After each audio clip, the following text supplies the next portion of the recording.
Bonjour à tous.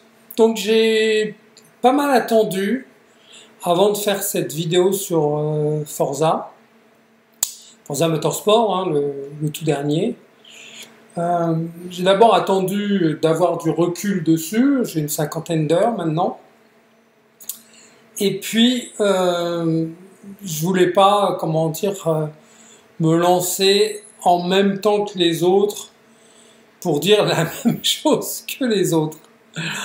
Donc là, ce que je vous propose, c'est simplement mon point de vue, pas plus, pas moins, sur la dernière version de Forza Motorsport.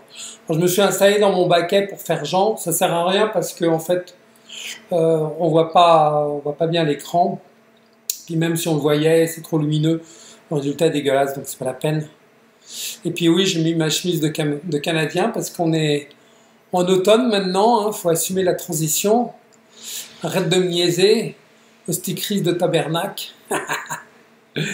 Donc, cette revue, alors, tout d'abord, ouais, j'ai pris quelques notes. Tout d'abord, la question des réglages. Réglage volant, réglage écran, etc. Alors, au niveau du réglage des volants, ce qui est important, d'ailleurs, je vais y aller directement comme ça, c'est dans, voilà, c'est dans aide au pilotage, direction, il faut mettre simulation. C'est vachement important, ça change vraiment beaucoup le feeling. Après, bon, pour les autres options, c'est vous qui voyez, mais pour cet aspect-là, c'est très important. Alors, pour ce qui est des réglages écran, alors pour le moment, le force feedback, qu'est-ce que je dis? Le triple screen n'est pas vraiment supporté. Alors, ça marche, hein, si on va dans les options vidéo et qu'on définit la résolution. Moi, par exemple, ma résolution est à 5760 par 1080. Donc, hop, ça me prend les trois écrans. Et quand je dis que le triple screen n'est pas supporté, c'est parce qu'on ne peut pas faire des réglages fins sur les décalages, sur la distance, etc., comme on peut le faire dans nos simulations habituelles. Donc c'est pour ça que je dis que c'est pas supporté. Au niveau des réglages graphiques, le point important, là aussi, c'est de... où est-ce que c'est? Clac, clac. Voilà, c'est dans Objectif de performance. Il faut mettre déverrouillé. Là aussi, ça permet d'aller au-delà de 60 fps. Et du coup, c'est important pour le rendu. Alors, pour finir sur cette partie réglage, moi, je roule en vue capot et non pas en vue cockpit, alors que d'habitude, je roule en vue de cockpit. Pourquoi? Tout simplement parce que en vue cockpit, les rétros qu'on a, c'est les rétros par défaut de la voiture. Généralement, c'est nul, on voit que dalle. Alors déjà qu'on voit pas beaucoup, qu'il n'y a pas de marqueurs de proximité ni de radar et tout, pour savoir où sont les autres, il faut absolument avoir un rétro, et le rétro virtuel, on l'a qu'en mode capot. Et encore, c'est un rétro, au lieu d'avoir les trois rétros comme dans Air Factor par exemple, là on en a qu'un petit, c'est vraiment pas terrible, et ça c'est un défaut du jeu. Mais bon, alors justement, défaut et qualité, je vais rentrer là-dedans. Alors on va commencer par le bon, parce que globalement, moi j'ai été surpris de voir qu'il y a eu deux phases dans les vidéos, dans les reviews sur Forza Motorsport. Dans un premier temps, surtout du 5 au 10 octobre, toutes les reviews disaient ouais c'est formidable, c'est merveilleux, toutes les promesses sont tenues, c'est le jeu du moment, la simulation du moment, etc., etc. Et puis après, quand on l'a eu vraiment dans les mains, il y a vraiment beaucoup de youtubeurs qui ont dit c'est une grosse daube, c'est de la merde, c'est un scandale, c'est moins bien que Forza Motorsport 7, des fois en argumentant de façon assez précise, bon, pourquoi pas. Clairement, moi, c'est ni l'un ni l'autre. C'est-à-dire que non, c'est pas du tout une grosse daube scandaleuse, on nous a menti sur tout, etc. Il y a des défauts, c'est clair, mais c'est pas non plus d'ailleurs le jeu du siècle, c'est pas une simulation non plus, mais c'est un simcade, un casual gaming, on peut appeler ça comme on veut, aucune importance, qui est très agréable, on s'ennuie pas. Moi, je m'amuse au volant et c'est ça qui compte. Hein. De temps en temps, c'est ça qui compte. En fait, il faut un équilibre, c'est-à-dire que pour creuser les choses, vous avez votre simulation préférée. Dans mon cas, c'est Automobilista 2, et ça reste Automobilista 2. J'attends de voir ce que donnera Le Mans Ultimate, mais j'ai quand même un peu peur parce que ça va être basé sur Air Factor 2, qui s'est quand même beaucoup dégradé ces derniers temps. Donc, il y a Automobilista 2 qui reste mon préféré et qui continue à évoluer dans la bonne direction, et ça j'en suis ravi. Et pour le casual gaming, c'est-à-dire quand on veut simplement jouer en fait, s'amuser sans se prendre trop la tête à se creuser la tête sur quel combo je vais utiliser, quelle évolution il y a eu, etc. etc. Eh bien, ça c'est vraiment très bien. C'est vraiment très bien, je l'affirme. Dans les qualités, eh bien, le force feedback, par exemple, une fois qu'on l'a bien réglé, il faut passer du temps pour le régler. Et là, je vous mettrai dans l'article des liens où carrément je vais inclure des vidéos de ceux qui ont décrit comment régler le force feedback de façon intelligente, de façon utile, de façon positive. Et avec mon Fanatec CSL, eh bien, j'obtiens, une fois que je l'ai réglé comme je voulais, j'obtiens des résultats qui sont incontestablement bons. Alors bon, il n'y a pas que le force feedback, il y a aussi le comportement des voitures. Là aussi, dans l'ensemble, c'est plutôt une bonne surprise. Alors attention, ça dépend vraiment des voitures. Hein. Toutes les voitures ne sont pas sur le même plan à ce niveau-là. Et avec ce genre de jeu, c'est un jeu, vous avez beaucoup de voitures, hein, 500 voitures, mais il y en a facilement la moitié qui sont bonnes à acheter parce que c'est des voitures de route. Aucun intérêt par rapport à des voitures de course. Hein. Ces voitures de route, elles se comportent comme des gros bateaux lourdes et molles. Enfin, ça n'a aucun intérêt. Alors certes, on peut les modifier, rajouter des barres anti-roulis, etc., etc. Mais moi, je préfère rouler directement dans des vraies voitures de course. Dans les vraies voitures de course, c'est pareil. Il y en a qui sont très réussies. Et puis, il y en a qui sont ratés, hein, tout simplement. Alors là, chacun aura ses préférences. Moi, j'ai eu une bonne surprise avec l'Audi, je crois que c'est l'Audi 90 IMSA, l'Audi Quattro, moteur turbo. Voilà, c'est vraiment une voiture agréable à rouler. La Ford GT, qui a gagné les 24 heures du Mans en 2015 ou 2016, je ne sais plus, catégorie JTE, hein, bien sûr. Elle aussi, elle est vraiment super. Alors après, sur les voitures plus récentes, les F1 76 sont acceptables sans plus, ce qui est déjà pas mal. Donc pour ce qui est du comportement des voitures, en fait c'est très agréable, très intéressant, très amusant, pas forcément très réaliste, mais là encore, le réalisme, c'est toujours difficile d'avoir des certitudes dessus, hein, donc doucement sur le réalisme. Ce qui compte, c'est qu'on s'amuse au volant, que les voitures sont à peu près prédictibles. Prédictible, c'est correct, ouais, il me semble. Prévisible. Voilà, ça c'est correct. Et puis que si on exagère, on sort, ou on part en tête à queue, etc.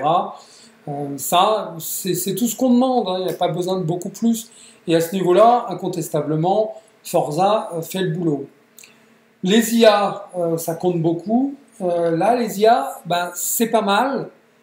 C'est pas mal si on arrive à survivre au premier tour. Lors du départ et, disons, le premier tour complet, c'est du grand n'importe quoi. Les IA sont dans tous les sens. Elles sortent, bon, ça, tant mieux. Elles vous percutent aussi un peu, beaucoup. Là, à ce niveau-là, c'est moyen. Mais dès que cette phase de départ est passée, on rentre dans une espèce de stabilité des IA, je veux dire, parce que la stabilité du jeu dans son ensemble, on en reparlera. Et là, c'est plutôt pas mal. Alors évidemment, il faut pas hésiter à monter au niveau 6, 7, 8 pour commencer à s'amuser un peu. Mais je dois dire que elle résiste, elle vous repasse. C'est amusant d'ailleurs quand on s'en rapproche, on voit on a l'impression qu'on les trouble. Alors évidemment, c'est pas aussi créatif, intéressant et amusant que le vrai multiplayer. J'en reparlerai du multiplayer. Mais franchement, c'est pas si mal.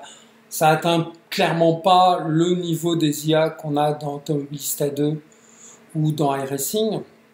Parce que oui, dans iRacing, il y a de très bonnes IA. Mais c'est vraiment pas mal. Et alors, il y a un autre truc qui est vraiment pas mal dans ce jeu, qui apporte beaucoup à l'équilibre du gameplay, c'est les pénalités. Alors les pénalités, ce système-là est vraiment très bien fait. Et moi, à mon avis, c'est le meilleur système de pénalités qu'on puisse trouver sur tous les jeux et simulations confondus. C'est bien meilleur qu'iRacing, parce qu'iRacing, c'est prends ça dans ta gueule. Même si c'est pas ta faute, c'est pas grave. Tu as des pénalités, ça pleut, ça tombe. Pour un mini franchissement de ligne, bang! Tout de suite, tu as tes ratings qui tombent. C'est insupportable. Insupportable tellement c'est sévère. Là, c'est vachement bien fait parce que le niveau de sévérité est juste bien équilibré. C'est-à-dire que si vous avez fait une petite collision, un petit dépassement, mais qu'en fait vous n'avez pas exagéré, que c'est pas vraiment de votre faute, que c'est en gros les circonstances, boum, pas de pénalité. Ça s'affiche, il calcule, il met quelques secondes et il dit pas de pénalité. C'est bien. Par contre, quand vous exagérez, là tout de suite les pénalités tombent. Alors, ce qui est amusant, c'est que les IA aussi se prennent des pénalité. C'est intéressant, c'est affiché. Donc ça permet des fois de se dire, celui-là, c'est même pas la peine que je le double, parce qu'avec la pénalité qu'il a, il suffit que je me rapproche, puis bang, je serai devant. Mais ça, les pénalités, incontestablement, ça rentre, le système de pénalité, ça rentre dans le bon côté de Forza. Le problème, c'est que ça va pas jusqu'à calmer les excités du lobby en multiplayer. Mais ça, on en reparlera quand je parlerai des mauvais aspects. Le graphisme, oui, on pouvait s'y attendre. Hein, c'est quand même, c'est assez beau, c'est assez léché. Là aussi, une fois que vous avez réussi à affiner les paramètres en fonction de votre configuration, en fonction de votre préférence, de vos préférences. Bon, là encore, c'est toujours pareil, il ne faut pas exagérer, mais d'une façon générale, c'est très beau. C'est très beau et c'est renforcé en plus par les effets météo. Des fois, c'est même un peu trop parce que un peu trop souvent d'ailleurs, on roule dans des conditions de brume ou de brouillard, on voit pas grand-chose. Ou alors de pluie qui s'intensifie ou qui diminue. Ça, c'est vraiment plutôt bien fait, je dirais même très réussi. Et donc, ça, au niveau graphisme, dire c'est complètement nul, là, je comprends pas. On n'a pas les mêmes configs, incontestablement. On n'a pas les mêmes paramètres, on n'a pas la même façon de juger. Non, les graphismes sont réussis, incontestablement. Le son est également très réussi. C'est pas excellent. C'est pas excellent parce que des fois, c'est un peu exagéré. Quand on passe dans un tunnel, par exemple, les effets sonores sont un poil exagérés. Pareil, le bruit des pneus est un poil exagéré. Et selon les moteurs, soit très réussi, soit très raté. Bon, là aussi, ça dépend beaucoup des voitures, encore une fois. Mais incontestablement, graphisme et son, on doit le mettre dans la catégorie des points forts de ce titre. Et puis, il y a les collisions, la gestion des collisions. Et là aussi, surtout en mode avec les IA, c'est vachement bien fait. Bon, il y a beaucoup de collisions, beaucoup trop. Hein, on se bang contre les portières avec les IA vraiment beaucoup, surtout au début, après ça se calme. Mais les collisions font que la voiture n'est pas déséquilibrée tout de suite et pas en tout pis. Je parle des petites collisions, des collisions mineures. Grosse collision, évidemment, ça finit dans le bac à sable. Ça, il n'y a pas de miracle. Mais les petites collisions, c'est pas du tout comme iRacing. iRacing, un souffle de vent et boum, vous êtes en tête à queue, c'est ridicule. Là, c'est bien géré. Faudrait que ce soit faudrait qu'on puisse dire la même chose pour le multiplayer. Parce que là aussi il y a beaucoup de collisions. Hélas, c'est pas toujours le cas. Bon, mais globalement, les points forts font que le jeu est très agréable, très intéressant et globalement le bilan est favorable et le bilan est bon. Faut le dire. On va aborder maintenant les points négatifs. Parce qu'il y en a, évidemment. Alors, des points négatifs, incontestablement, il y en a. On voit que le jeu n'est pas fini, pas stable et qu'il manque encore pas mal de choses. Bon, et éventuellement, ça va évoluer. Mais dire c'est une dope, c'est un scandale, on nous a menti, etc., ça me paraît un poil exagéré. Bon. Alors, dans ce qui ne va pas, alors, il y a des choses qui ne marchent pas du tout et des choses qui manquent. Alors, les choses qui ne marchent pas du tout, en tout cas pour moi, peut-être que pour vous ça marche, mais moi les replays, ça ne marche pas du tout. On est toujours en pause, on n'arrive pas à lancer le replay, c'est nul. Et il ne corrige pas. Il y a eu des mises à jour de fait. Il y a eu déjà deux mises à jour. Mais pour le moment, le replay, allez vous faire voir, pas de replay. Les stats, vos stats, c'est simple, il n'y en a pas. Au niveau pilote, vous pouvez juste choisir la couleur de la combinaison. Attendez les gars, c'est pas ça qu'on veut, on s'en fout de ça. Ça va 5 minutes. Je voudrais mes stats. Je voudrais avoir ce que j'ai déjà fait, des moyennes, etc. Non, il n'y en a pas. Tant pis pour toi. Bon, le plus gros défaut actuel de Forza, selon moi, c'est sa stabilité ou plus ou moins son absence de stabilité. Ça plante beaucoup trop. Alors, là aussi, il faut relativiser. Il y a déjà eu 2 mises à jour. Une première, justement orientée sur la stabilité. Ça n'a pas changé grand-chose. Moi, ce qui a changé beaucoup pour moi, c'est à partir du moment où il y a eu la mise à jour du driver NVIDIA. Là, c'était beaucoup mieux. Et puis, il y a eu une autre mise à jour mineure sur un détail qui ne me concernait pas. Et depuis, boum, ça recommence à planter.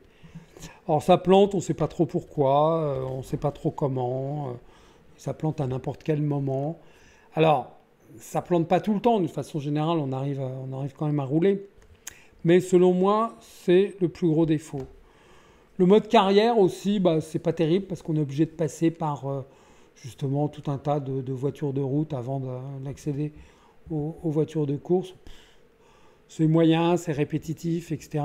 Alors il y en a qui disent il n'y a pas de narratif, etc. C'est vachement difficile en fait de coller du narratif. Alors, soit vous avez des trucs complètement artificiels et en fait ça apporte rien. Alors ok, on a du narratif mais on voit pas bien. Soit vous allez vraiment mettre une difficulté de type carrière. C'est-à-dire vous commencez tout en bas, genre école de pilotage, puis ensuite les formules de promotion, genre formule Ford, F4, etc. etc. Et puis si vous êtes nul, vous décollez pas, vous avancez pas plus. Alors, évidemment, ça va pas plaire à beaucoup de gens. Donc, c'est pas évident de faire un mode carrière qui soit bon. Alors, le problème également, c'est que le mode carrière est moyen et le jeu libre, c'est-à-dire c'est vous qui sélectionnez vos types de voitures, circuits, etc. Lui, il a plein de défauts, il n'est pas fini du tout. On ne peut pas faire d'essais chrono dans les jeux libres. Le multiclasse, ça mélange très peu les différentes catégories, ou alors il y a un truc que j'ai pas compris, mais clairement il n'y a pas assez de diversité dans les voitures. Mais alors en plus de ça, dans les catégories de voitures, c'est très mal fait. Souvent dans telle ou telle catégorie, il y a des voitures qui ne devraient pas être là. Par exemple en termes d'époque ou en termes d'équilibre de performance. Il y a à chaque fois, presque dans toutes les catégories, il y a une ou plusieurs anomalies. C'est nul. On voit bien d'ailleurs que l'aspect authenticité des voitures historiques, chez Turn 10, c'est pas leur truc, ils s'en foutent complètement. Tiens, celle-là, Je trouvais qu'elle faisait jolie, allez hop, je l'ai ajoutée. Mais non les gars, c'est pas ça du tout. Regardez un peu ce que fait Reza avec Automobilista 2. Eux, ils respectent l'aspect historique et ils le font de façon intelligente. Donc le choix des voitures va pas du tout. Dans le jeu libre, donc j'ai dit il n'y a pas possibilité de faire des qualifs et donc de définir la place sur la grille. Il n'y a pas de possibilité de définir vraiment finement quelles sont les voitures qui vont être incluses, quelles sont les voitures qui vont être exclues. À ce niveau-là, le meilleur d'ailleurs, c'est Assetto Corsa. Hein. C'est lui qui permet vraiment de définir au mieux la grille de départ avec quelle voiture vous voulez affronter. Et ça, quand même, c'est assez dommage. Le choix des voitures, je l'ai dit, bon, il y en a beaucoup, mais il y en a beaucoup qui sont absolument sans intérêt. Et les bonnes voitures, les voitures de course, sont plus ou moins bien modélisées et sont plus ou moins bien rangées par catégorie. Je viens de le dire. Stabilité, carrière, replay, stats. Alors, il y a un défaut, enfin moi je le vois comme un défaut, c'est le drop-off des pneus. Le drop-off, c'est la perte d'adhérence passé un certain seuil d'usure. En jargon, on dit drop-off. Là, c'est pas mal, c'est géré, mais c'est carrément exagéré. C'est-à-dire que les pneus soft, c'est vraiment des pneus de qualif. Ils durent 2-3 tours, pas plus. Et sur certains circuits, ils sont complètement inutilisables. Au Mans, par exemple, même les intermédiaires permettent pas de faire 4 tours. Il faut partir en pneus hard. Et alors, c'est vraiment quelque chose, parce que quand le drop-off arrive, alors les indicateurs de la TH, ils tournent en orange. Tiens, encore un défaut, c'est que la vue, que ce soit cockpit ou capot, les indications qu'on a sont insuffisantes, c'est pas très bien fait. Bon, il faudrait des marqueurs de proximité, ça je l'ai déjà dit. Radar, meilleur rétroviseur, etc. Mais en plus de ça, les indications d'état de la voiture, etc., on n'a pas grand-chose et il y a plein de choses qui ne sont pas simulées. Donc les pneus, là, c'est simulé, mais les freins, dégâts moteurs, etc., c'est pas simulé. Dommage, mais enfin, c'est comme ça. Alors, le point saillant, là, c'est les pneus. C'est pas la peine de vous embêter à essayer de faire une course avec les pneus soft, ils ne tiendront pas, même les courses courtes. C'est bien en qualif et encore pas partout, au Mans c'est inutilisable. Mais là, bon, je le range dans les défauts, alors que c'est dommage parce que c'est une feature qui était intéressante. Mais là, c'est pas bien équilibré, c'est trop fort parce que là, quand vous entrez en niveau orange, c'est simple, c'est comme si vous aviez plus de pneus. Il faut finir le tour en roulant du bout des doigts, quoi. Il faut faire aucun mouvement brusque sur le volant et avec ça, vous avez peut-être une chance de survivre. Alors maintenant, parlons du multiplayer, du online. Alors moi, j'ai fait beaucoup de courses online. Je dirais même qu'en dehors de iRacing, j'en ai jamais fait autant dans un jeu. J'en ai fait vraiment beaucoup. Alors j'ai fait, quand on veut jouer au multiplayer, vous allez d'abord faire 3 courses de test où vous êtes online avec la même voiture, à la Laguna Seca entre autres, pour évaluer votre niveau. Là, il y a 2 ratings, il y a le rating de compétence et le rating de sûreté, safety rating. Et donc au bout des 3 courses, vous avez vos ratings. Alors moi j'ai fini S. S c'est safe, c'est le meilleur rating de sécurité parce que justement j'ai fait ces 3 courses en faisant gaffe de gêner personne, faire aucune erreur, etc. etc. Donc j'ai eu mon rating safe, c'était mon objectif. Et puis au rating de compétences, le maximum c'est 5000 et moi j'ai eu 4140, je ne sais plus, dans ces eaux-là. Mais je m'en foutais parce que c'était pas ça qui m'importait. Et après j'étais content, j'ai mon rating safe, youpi, je vais me retrouver qu'avec des safe. Non. Ou alors les gens ont été safe uniquement pendant les courses d'évaluation et puis après ils se lâchent. Ou alors on rencontre les gogoles du lobby et c'est du grand n'importe quoi. Là à ce niveau-là, c'est dommage parce que le système de pénalité est pas mal mais il suffit pas. En fait on s'aperçoit, et c'est la nature humaine, que pour que ça calme un peu les gens, il faut un truc super sévère. Parce que là, Les courses online, Alors des fois c'est marrant. Des fois c'est marrant parce que justement vous envoyez un super excité derrière vous, donc vous ouvrez la porte, vous dites bon, le mec il va être trop large, je vais pouvoir lui faire un 1-2 en sortie de virage, pas de problème. Non, non, il part carrément au fond de l'échappatoire. Hein. C'est-à-dire, on se demande même s'il a freiné. Ça c'est plutôt marrant. Et puis aussi on voit ceux qui roulent à la manette. Ceux qui sont sur Xbox et qui roulent à la manette. Et on voit la voiture qui fait ça. On les reconnaît tout de suite. Ah, ça veut dire... Non, mais il y en a qui roulent à la manette, qui roulent bien. Ça, incontestablement. Même certains sont super rapides. Mais alors d'autres, clairement, achète-toi un volant, Coco. Ça ira mieux tout de suite. Donc le multiplayer, là, c'est la loterie. Des fois, c'est super. Vous faites des belles courses avec des gens qui sont propres. Et là, c'est vraiment formidable. Comme peut être formidable le multiplayer. Et puis des fois, c'est un cauchemar. Vous faites percuter, vous faites sortir 3, 4, 5 fois. Il y en a, en fait, on a envie de les signaler, quoi. Alors là, pour signaler, c'est assez compliqué, c'est pas pratique, et donc je le fais pas. Mais il y en a, non seulement on a envie de les signaler, mais on a envie de leur rentrer dedans en revenge, quoi.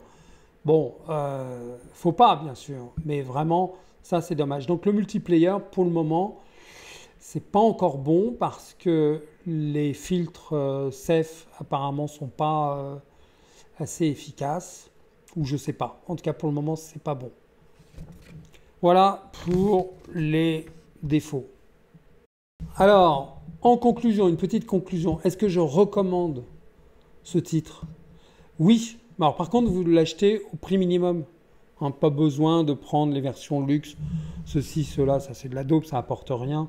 Sans intérêt, à mon avis.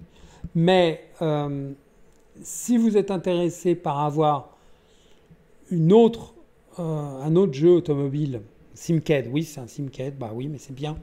C'est bien parce que ça permet de s'amuser sans pression, sans se creuser trop la tête. Ah oui, j'ai pas parlé des réglages. Là, j'ai l'impression que c'est mieux que Forza Motorsport 7. Les voitures réagissent assez bien au réglage. Là encore, ça dépend des voitures. Alors, des fois, on a des bonnes surprises. Par exemple, je ne m'attendais pas du tout à ça. Mais la KTM Crossbow, elle est vraiment super. C'est une très très bonne voiture à essayer, à garder.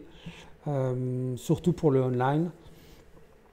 Et donc là, selon les voitures, vous avez certaines qui réagissent bien au réglage, sur lesquelles vous pouvez travailler effectivement les réglages, et c'est pas déconnant. Et puis d'autres où on sent pratiquement pas la différence. Là encore, ça dépend des voitures. Donc bon, pour finir, conclusion. Oui, je recommande ce titre. Oui, c'est un jeu agréable. Non, c'est pas une grosse dope scandaleuse. Ceci dit, restez raisonnable dans vos attentes. C'est pas une simulation. Il y a des menus, de paramètres dans tous les sens, etc.